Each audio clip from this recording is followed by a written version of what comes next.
opportunities and businesses to the area, as well as keeping those that are already here, and improving the quality of life in the area. We've we've identified 4 key areas that we feel are important for the future of this community. And those 4 areas are the arts, recreation, the education, and lastly is transportation. So today our steering committee decided to host this event with the Chamber and with the county legislature. And part of this is to thank the business community for those contributed to the takeoff fund, the airport takeoff fund, and those that have been supportive of other efforts for getting this airport expanded. We'd like to have you see where we're headed with the airport, see what the progress is. And at this time, I'd like to have Jimmy Langley, who is on the county legislature, as well as he's the chair of the airport committee. So Jimmy, would you like to come up and say a few words? Morning, everyone. I've been asked to just do kind of a quick rendering of where we were as to where we are now. Back in 2001, when we started down this path, the decision-making process to get us to where we are today, we affectionately called our airport at that time the Outpost, because it really wasn't much bigger than one. We were down to only 2,000 enplanements a year, and we were looking at taking over a facility of this size and how to fund it and how to make all those things come to what the people wanted.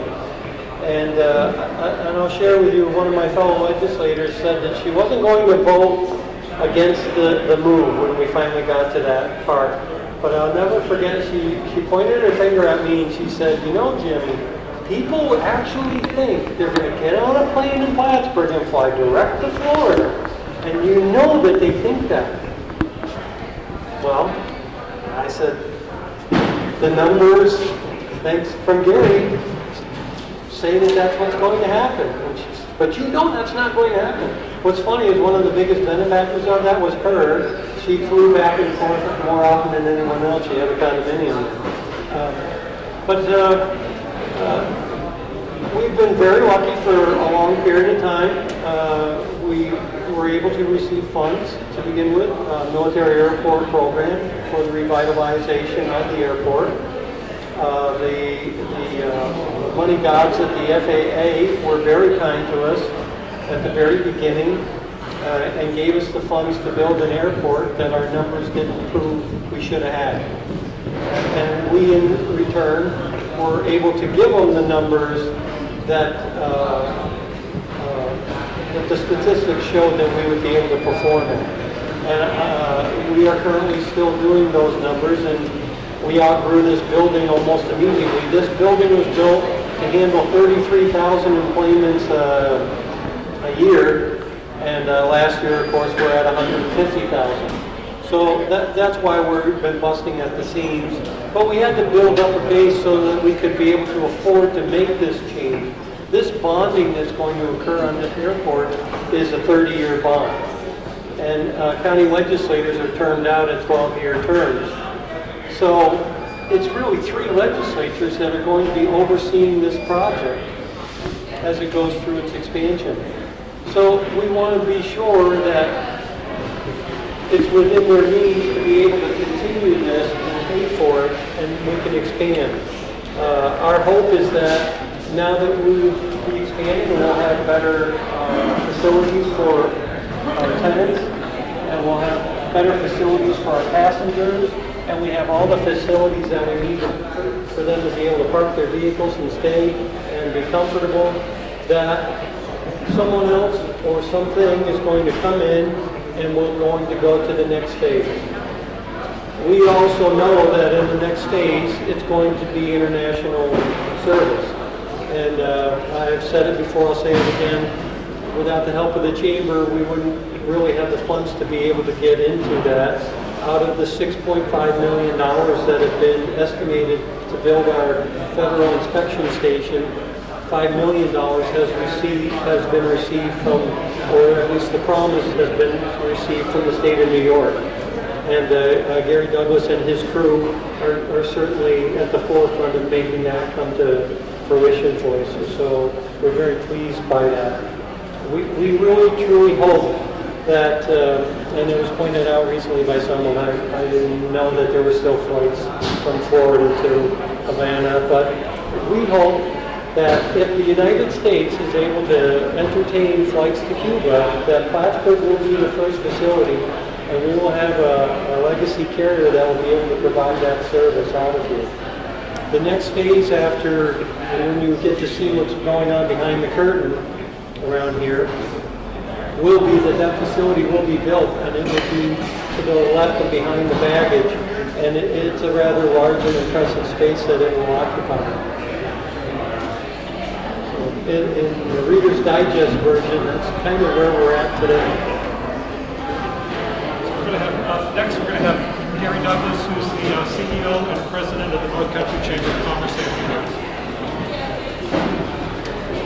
Bob was joking earlier that our passengers are really deciding they really love this airport. It's the only place they've ever come on their way to Florida to get a free breakfast. I don't think that's going to be able to continue after today, but today is really in part a celebration, really on several levels. You've all been talking a great deal and reading, and you've been doing stories a great deal on the fact that this is now 20 years from the closure of Plattsburgh Air Force Base, and that day when the last Air Force planes flew out of this facility, just on the other side of this structure. And at that time, there was a lot of wonder. There were folks with confidence, there were folks who had no confidence, folks kind of in between, waiting to kind of decide what would happen here, what could happen here, what the future would be. Well, this symbolizes what that future has become. And what it's going to be in the future, that this facility is here, that we have this airport here, which even 7-8 years ago, as Jimmy mentioned, people mostly would laugh if he said, you know, someday large aircraft are going to fly directly from an airport in Plattsburgh to places like Fort Lauderdale and Orlando. Well, they're not laughing anymore. Now it's on the other side. Now they're all saying, well, why don't you have flights here? Why don't you have flights there? And when are you going to have service in New York? And why don't you have this airline or that airline? That actually is a sign of success, because now everybody believes that these things are doable, and they're asking why not. Not saying, are you crazy? You know, building a terminal with no airlines and no passengers. Well, there was vision and there was confidence. One of the things that we've remarked on a couple of times here today, on behalf of the county legislature, in this county legislature in Clinton County, the current one, and those who have served on that legislature over the last several years that this process has unfolded, have had a remarkable degree of commitment to do something visionary that few of their colleagues in other counties in upstate New York would have, frankly, the chutzpah to do. And many of our business people here who came through here this morning acknowledged something that you hear a lot from people. Oh, government should be more business-like. Why does the government operate more like a business? And typically they tend to mean, well, why can't they balance their budget? You know, why can't they run their finances the way a business does? But a key part of the way a business runs its finances is taking risk.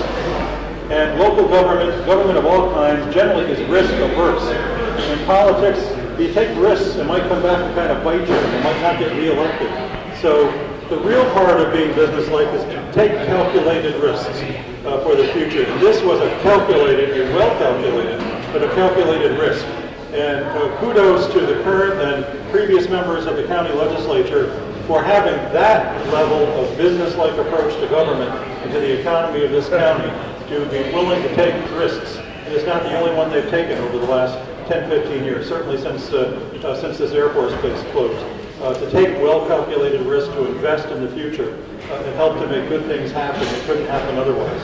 There were those back in the days when the base closed, including one of the consultants who was part of the base reuse study process at the Air Force, gave us millions of dollars and mandated that we spend money asking consultants to tell us what we could do and what we couldn't do. One of those consultants back then took a look at the potential for developing this as an airport and said it can't be done. And again, the county, local leaders, the business community said, well, they're wrong.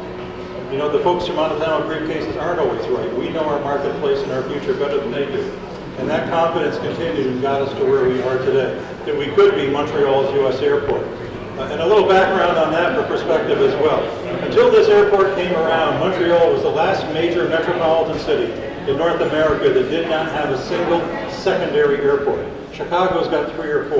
Boston's got 2 or 3. All over the world, major metropolitan cities have a big airport, and then they increasingly have at least one, in many cases several secondary airports that offer more options, more choices, bring in low-cost carriers that they can't afford to go into the main airport, and actually help drive more ridership on planes. They grow the business and give consumers choice and options. Montreal didn't have that. And frankly, its airport is run by a powerful monopoly that is never going to allow any other airport in southern Quebec to ever handle a passengers. Well, Little Plattsburgh raised its hands and said, you know, we're down the road, we're Montreal's newest suburb, we're going to be the secondary airport for Montreal. And that's what it's become. 80 to 85% of passengers flying out of this airport are coming from Canada.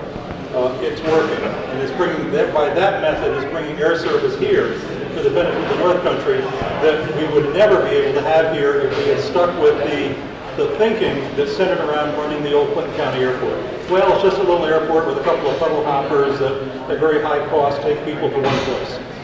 We broke that thanks to the county legislature and thanks to that vision of where we could position ourselves in Montreal, and it's working. The most exciting development, as Jimmy mentioned, that you'll get a look at, the first stages of it at least in terms of the shell and the building, is international service. The number one demand we've had from the day this airport opened, particularly from the Montreal community, is when are you going to be able to actually fly international? And that also has been the greatest query from air carriers and charter operators. You know, when are you going to be able, can you somehow service us now to someplace in the Caribbean or some other international destination? And the answer has always had to be, well, not presently, but maybe someday, let's stay in touch. Well, now we've got a story to tell. And we're telling that story, and we're letting them know that that's coming here. When that gets finished, sometime in 2017, that will be the next burst of growth in air activity here at Plattsburgh International Airport. We hope for some other things in the interim, domestic things. But that's going to be the thing that really is going to change the game in terms of the activity of this airport and give the North Country of New York its first international air service. That's important. It's important to business. It's important to places like Lake Placid. Lake Placid has embraced this as their airport. Lake Placid is a global resort that has never had proximate air service of any significant kind. This is their airport as well, so there are going to be a lot of impacts that are going to come from that. Also want to mention, in our role as a marketing agency in partnership with the county for air service, you'll hear folks say, why, as I mentioned, why don't they get this airline, why don't they get that service, why aren't they talking to so-and-so?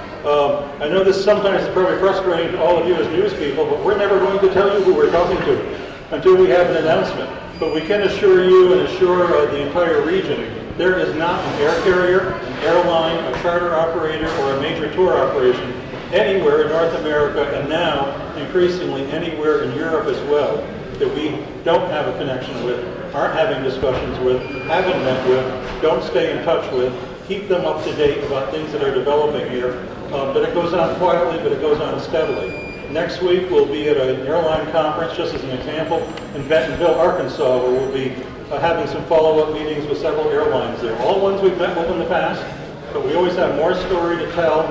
International is coming. This is the state of the terminal. This is how things are going. And then the first week in November, we're going to spend 3 days in Montreal at the Air Transport Association of Canada annual conference. So we'll be meeting with all the Canadian air interests. We're out there doing that all the time, so people can have confidence that we are aggressively, constantly telling the story in marketing, and that more good things will come to this airport, particularly once this capacity and the new capabilities that are part of this expansion are in place. So our thanks from the Chamber and the business community to, again, the county legislature, present and past members, for that vision, for that partnership, and for that risk-taking. The best is yet to come, onward and upward. I'm now going to turn it over to Chris Craig, the airport manager, who will give you a little more of an orientation and then start taking on the tour. Chris.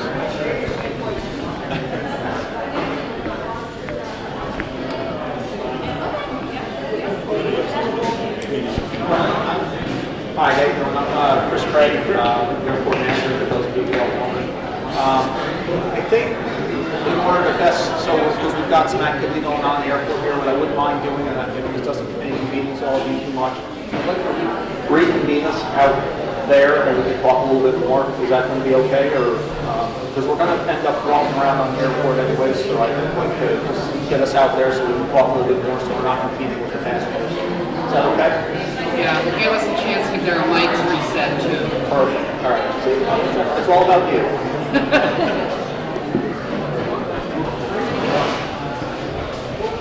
Well, I'm a late comer today, and I apologize for that, but my scheduled time was for 11:30, and I had various other engagements this morning and later this afternoon, and it won't be the first time that things have started without me, Calvin.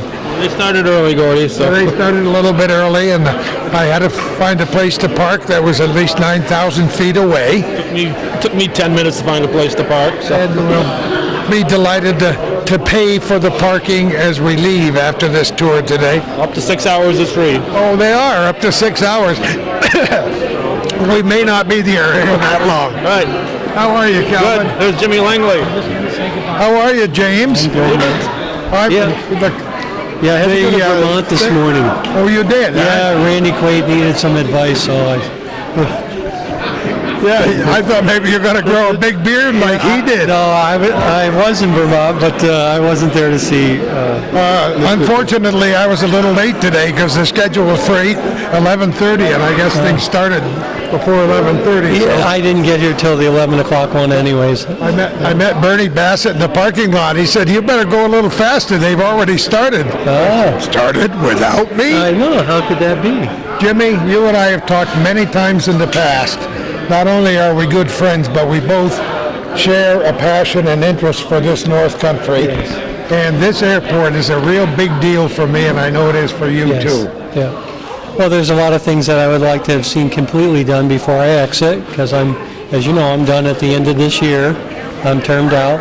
But at least the footprint is there, and it's going to go through its transitions. And as much as I can, I've exchanged as much of my history that I have with my fellow legislators, and I believe that they share the same passion, and it will grow as well. I think it's a pretty darn good footprint, if you don't mind me saying. Some of us leave pretty big shoes behind when we decide to bow out for one reason or another. Your shoes are going to be impossible to fill, but I guess we all like a little. That's not exactly true. We like to leave a little legacy, and your legacy is one of great success. I get a lot of credit for something that I'm really not the focal point of. I had a really good legislature that came in at the same time that wanted to work, and we had a great team. We understood each other. We knew what everyone was doing, and if somebody needed to cover for someone, somebody always volunteered to do it. You can't forget, almost immediately upon her election, Sarah Rowden had been diagnosed with cancer. Think about that for a minute. Yeah. We're going to have to cut it short because we're going to do the tour. Jimmy, best of everything to you, Thank my friend. Okay, so I know.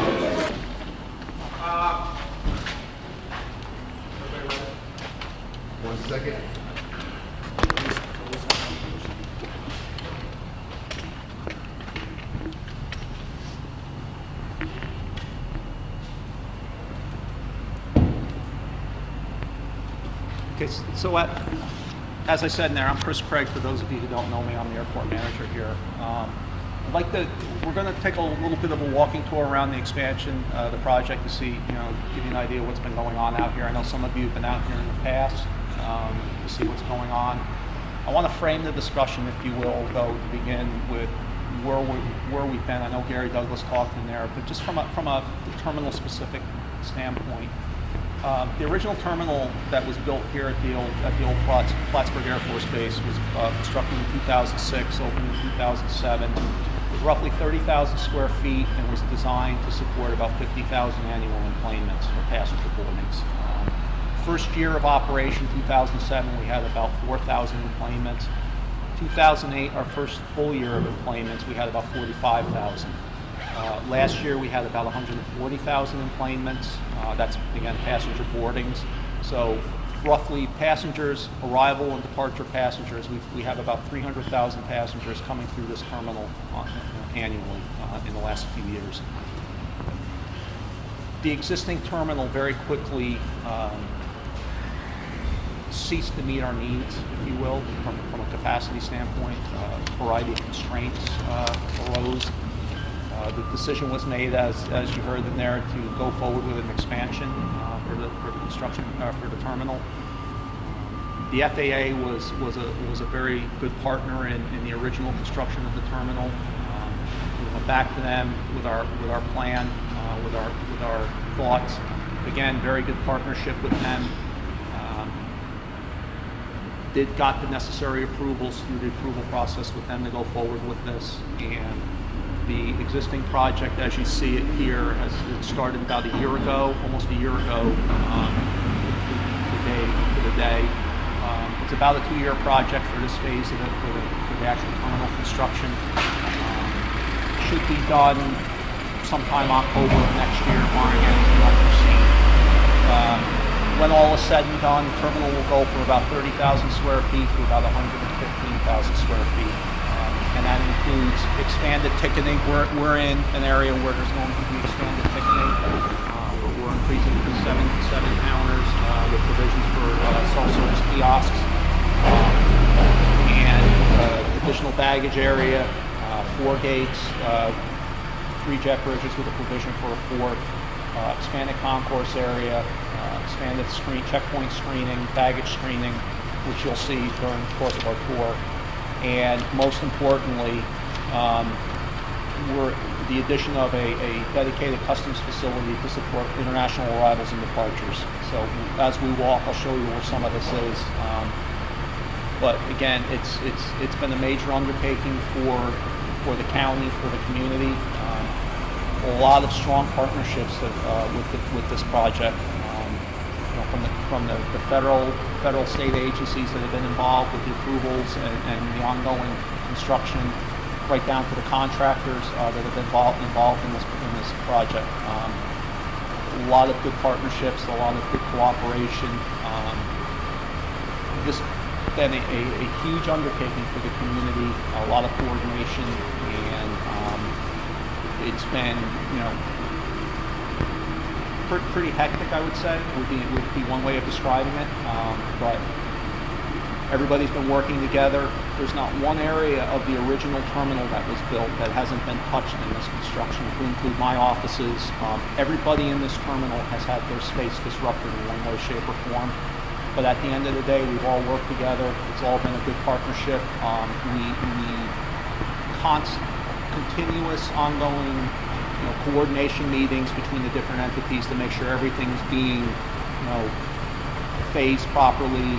The progress is being made in a timely manner. Because while all this construction is going on, we still have to maintain an operable airport, and that's been a huge undertaking on our part. Because, like I said, we've touched everything in this terminal.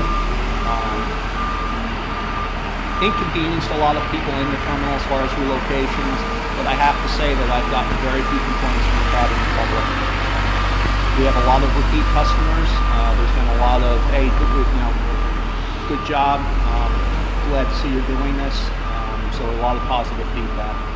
We've also gone to great lengths out on our website to dedicate a page on our site to the construction updates for this terminal, time-lapse photography, periodic updates as to what's going on. So we're trying to keep, as is the case with this event, keep the public engaged, involved in what's going on out here, so they see what's going on and know what's going on.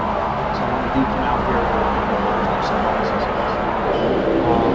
what I'd like to do now is we're going to reconvene, go back in, we're going to go back out in the back, and we'll reconvene out there and talk some more. I'll show you what's going on out in the concourse, and then look at a few other things, and then we'll get you all underway. Escalators up to the 2nd level. For any of you that have been in the terminal before, where you've been up in the conference room, if there's been for a media event up in the conference room is actually where the new checkpoint's going to be, because the checkpoint is being relocated from its current location up to the 2nd floor. When you go in, you'll see where in the past where you can look out the window of the conference room down onto the lobby area, there's now steel decking that's going to be the floor for the second level for passenger queuing as they go into the checkpoint. So, but that's kind of what you're looking at here with all of this. We've made every effort to keep this project local. The contractors are pretty much all local. The steel is being provided by Jefford Steel, one of our local, local businesses. All the asphalt, the gravel, the concrete's being provided by Graymont. We're working with our local internet and technology providers, Twin State, Prime Link. So this is a local project done by local people for the community. So. Ready? Okay, so what you see behind us is basically 2/3 of what the new concourse is going to be. We've increased the square footage of the entire terminal from about 30,000 square feet up to almost 120,000 square feet. What we've added into this part of the expansion, things that we didn't have in the original construction or in the original terminal were concessions area, dedicated concessions on the concourse area. So we've added that. We're refining, from the seating standpoint, we're going with receptacles for people's technology that they bring with them, the iPads, the iPhones, all that for charging. And again, we're just opening up the space to give more space to accommodate the existing constraints as well as the future growth that we anticipate for the airport.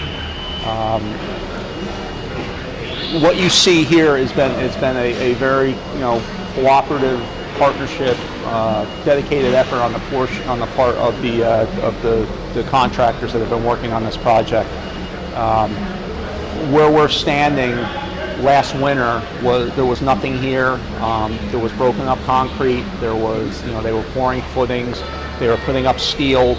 If you recall how cold it was last winter, they were out in that weather putting this all together so we could be at this point in the construction. So, these guys have put in a tremendous effort with the construction on this project.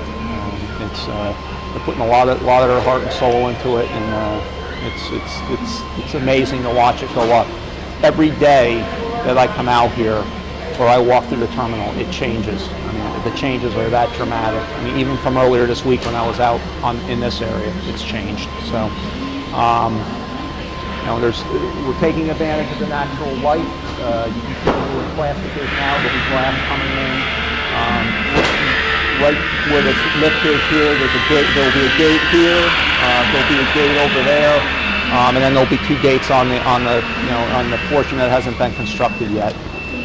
Down on the far end there, where that opening is, that's going to be used to relocate our security checkpoint. That's probably one of the biggest pieces of this project, is to get the checkpoint from its present location down where we saw it downstairs up and into its new location. A lot of coordination, a lot of discussion, a lot of what ifs have gone into that, into getting that piece done, and we're hoping to do that in the next few weeks. Every bit of their equipment has to be powered down, packed up, brought upstairs, powered back up, checked to make sure it operates properly, and put back in service. And during that time, make sure that we get everything upstairs and operable so we can keep uninterrupted operations at the airport. So, and that's been one of the biggest challenges here, is keeping the airport operations going while all this construction is going on, because it's everywhere in the terminal. There's construction going on. So that's been a real testament to everybody's cooperation in keeping things moving along, with making sure everybody understands the timelines and what we're doing here. So it's been pretty amazing to see. So, any questions? Is there a reason why TSA is going upstairs besides just the expansion? Because we're basically, the way the design was to get them upstairs, to give them more space for future expansion. They're pretty, again, I go back to constraints that we had with the original terminal. Where they're relocating upstairs, they'll have the ability to set up 2 lanes right off, 2 security lanes right off the bat, and then there'll be the provision for a 3rd lane. So they'll have that ability, for future expansion. Again, the whole premise behind the expansion is to address some of the constraints that we have currently with what we have, the service we have now, plus grow, provide for, future growth. The terminal that you're looking at, the project that we're undertaking is it was based on an FAA forecast employments for this airport of about 300,000 in the year 2030. We're building to that end state as far as looking at it down the road. We're not building for the here and now, but we're also building for that end state where we don't have to do this again in a few years because we've outgrown the terminal. We're putting for future growth. So, anything else?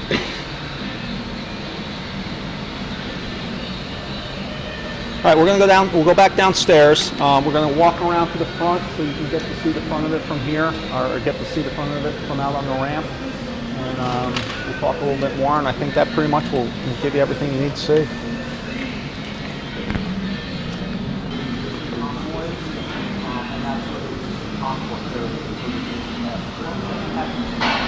That's actually that whole area where the stairs waiting here.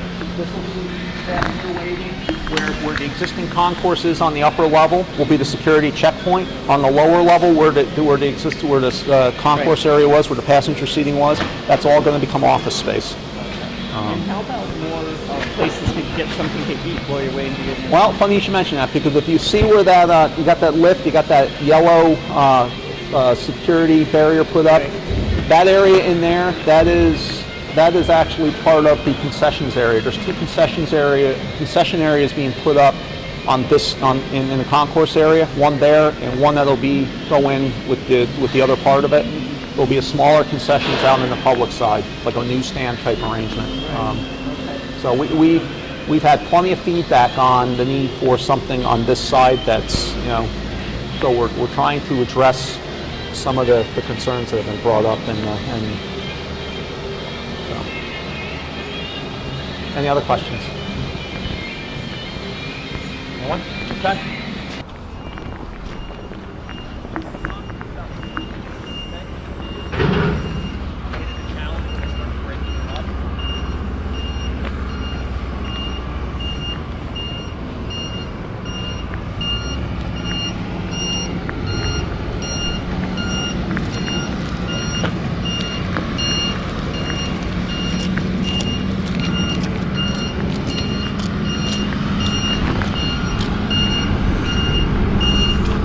Remember that groundbreaking, Gordy? There's the dirt right to our left there. It's still there. You got it.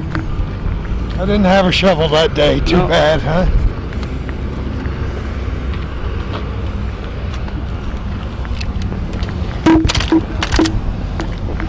So, if we're sitting out in the wrong direction, maybe I need to be back there so you're looking at the. So somebody asked about where the gates are going to be. If you look behind you, you see you see where the metal rods are coming up out of the ground. There'll be 2 jet bridges there. There'll be a 3rd jet bridge there'll be another jet bridge that's put in on the new portion that'll be built this winter and next spring. And then there'll be provisions for a 4th jet bridge. So when all is said and done, we'll have the ability to have 4 passenger boarding bridges here. And then you can see where the doors are up there. And again, we're looking at the present as well as looking towards the future with what's going on out here. And I know Gary Douglas talked about what's going on, so I'm not gonna go into any details on that. So that the chamber does contract with us, or we contract with them for air service development and marketing. So he's pretty into what's going on with that, and we can get updates on what's going on. So, and I'm trying to think of what else. What other questions? I'm trying to think what else I can tell you. Maybe you asked this already, but where are we in phase 2 completion? I guess so when does phase 2 actually complete? Phase 2 is actually complete. Barring anything unforeseen, should be done sometime around this time next year. For So, phase two? yeah, so we're roughly a year into a 2-year project. So we're almost exactly 1 year into it. So, and this portion of it will be done sometime around October of next year, minus our customs facility, which will be done sometime probably in the beginning of 2017, mid-2017, because of the necessary approvals that we had to get through U.S. Customs and Border Protection. There was a delay in getting that piece of it phased into the project. So that'll be like a phase 2A or a phase 3, if you will. So, I mean, when you talk about partnerships and talk about support of what we're doing out here, U.S. Customs has been very, very supportive as well. We went through the approval process for getting customs facility on site to support international arrivals and departures. The process involved writing a letter to the governor requesting his support and for him to in turn send a letter to the Commissioner of U.S. Customs and Border Protection requesting their consideration for us to be designated as what's called a user fee airport, as it's one of the stages in being a full customs facility. So we received that approval, conditional approval, back from U.S. Customs and Border Protection several months back from the Commissioner. We've been working quite extensively with U.S. Customs, both up at the port in Champlain, headquarters down in Washington, and out in Buffalo, the facilities folks, as far as getting the customs facility, the requirements defined, what it's going to look like, making sure that we meet their requirements, meet their needs from a regulation standpoint, space allocation. So, and again, it's been a very productive partnership with them. We appreciate that. We think it's something great for this airport. We think it's something great for the community and the region to have that ability to get international flights into and out of this airport. It gives people options. It gives them choice, which is really what a lot of this is all about. It's just providing service to the community and giving them choice and options. So, other questions? Yeah, how about, I might have missed it in the beginning, but did you talk about parking and how it's expanded and how it will expand? Well, the original terminal, when it was built in 2007, had 600 parking spots. With each iteration of air service that's been added, we've had to add parking. The latest iteration of parking that is in conjunction with this terminal expansion, we have a little over 3,000 parking spots across the front and down the side. Each time we expanded, we ended up with a parking lot challenge, a parking space challenge, if you will, and there's been several times where we literally ran out of spots. We had one instance where we had probably about 1,000 to 1,500 parking spots that we had allocated that were physical spots, and we had over 2,000 cars parked here in the airport. So basically every patch of asphalt, concrete, solid ground that we could spare was used to park cars. So, which is a good problem to have, but it has, we need something we needed to address. How about indoor in the future? Nothing's ever out of the realm of possibility, but I don't think that's in the near-term plans. So, anything else? Okay, and we're going to walk back on around because I don't want to interfere. We got an aircraft over there, and I don't want to get in their way. So, do you need any shots? Yes. Well, it's almost interesting.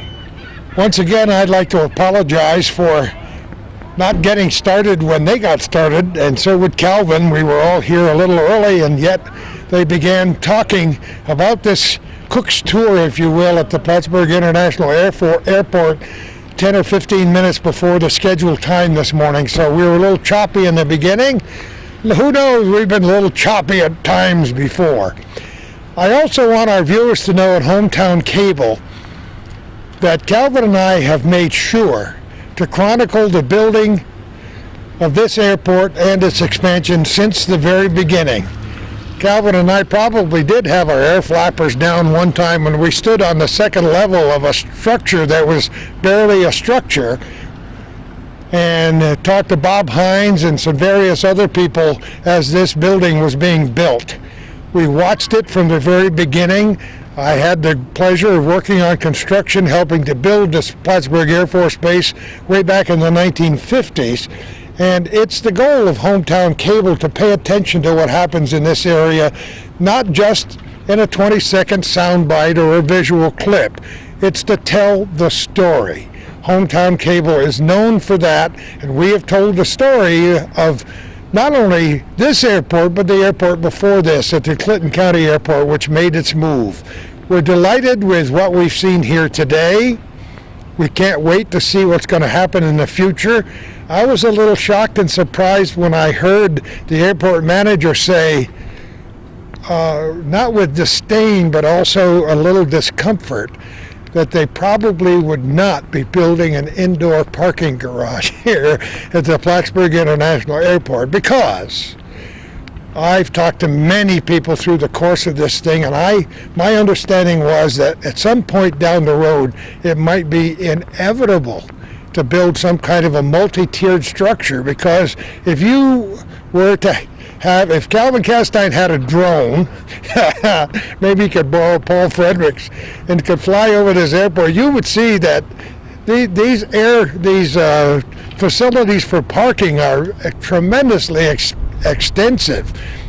And it was hard enough for me to find a place to park when I drove here today just to cover this news conference. There are many people who fly out of this airport, and you will notice, as Gary Douglas is so quick to point out, that a huge percentage of the cars here have Canadian plates or Vermont plates. People drive all the way from Quebec City to fly out of the Plattsburgh International Airport for whatever their snowbird destinations are, because it's a good thing to do. It's still very, very inexpensive, and as far as I'm concerned, it's about as convenient as anything can be. Right, Calvin? Well, I was under the understanding that they were going to have parking for, people that are in here for an hour and they're leaving. But all these cars I see here are parked here probably for days and months. Long term. Yeah, they're supposed to be further away from the terminal, because the people that are going in and out will be able to access the terminal handily. It's all very interesting. Kay and I spent a month down in Myrtle Beach a couple years ago, and left my car here the whole time and came back, and there were some large snowbanks around the car, and one of my sons had to help me back it out of the parking space because I didn't have a shovel in the car. But growing pains they've had. They've done a lot of advanced planning, but originally, as you heard today, they expected a certain number of employments and far exceeded that within a very short period of time. So, it's probably a very good thing that this airport facility contracted with the Chamber of Commerce, Gary Douglas and his crew, to market this place. And boy, they've got all the right phrases and all the right advertising phrases and all kinds of good stuff. And they are planning for what they hope and they know will be a very, very good future for the Plattsburgh International Airport. That having been said, we thank you all for watching this program. We kind of wish that you would tell your friends about Hometown Cable. It's not nearly known widely enough, because the programs that Calvin and I have done for a very, very long time are aired on your public cable systems, on Facebook and YouTube, and hopefully at some point in time in the near future the Hometown Cable channel will be up again, so you'll be able to see all the archived programs as we planned it in the past. It's a great pleasure for us to do it.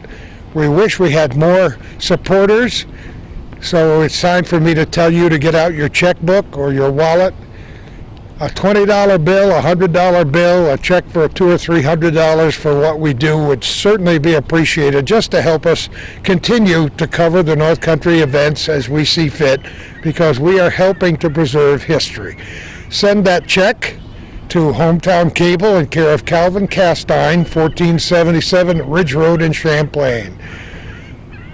Check some of our old videos if you can about the building of this airport and see where we're going to go with this airport in the future. Who knows where we're going to be next time for our little corner.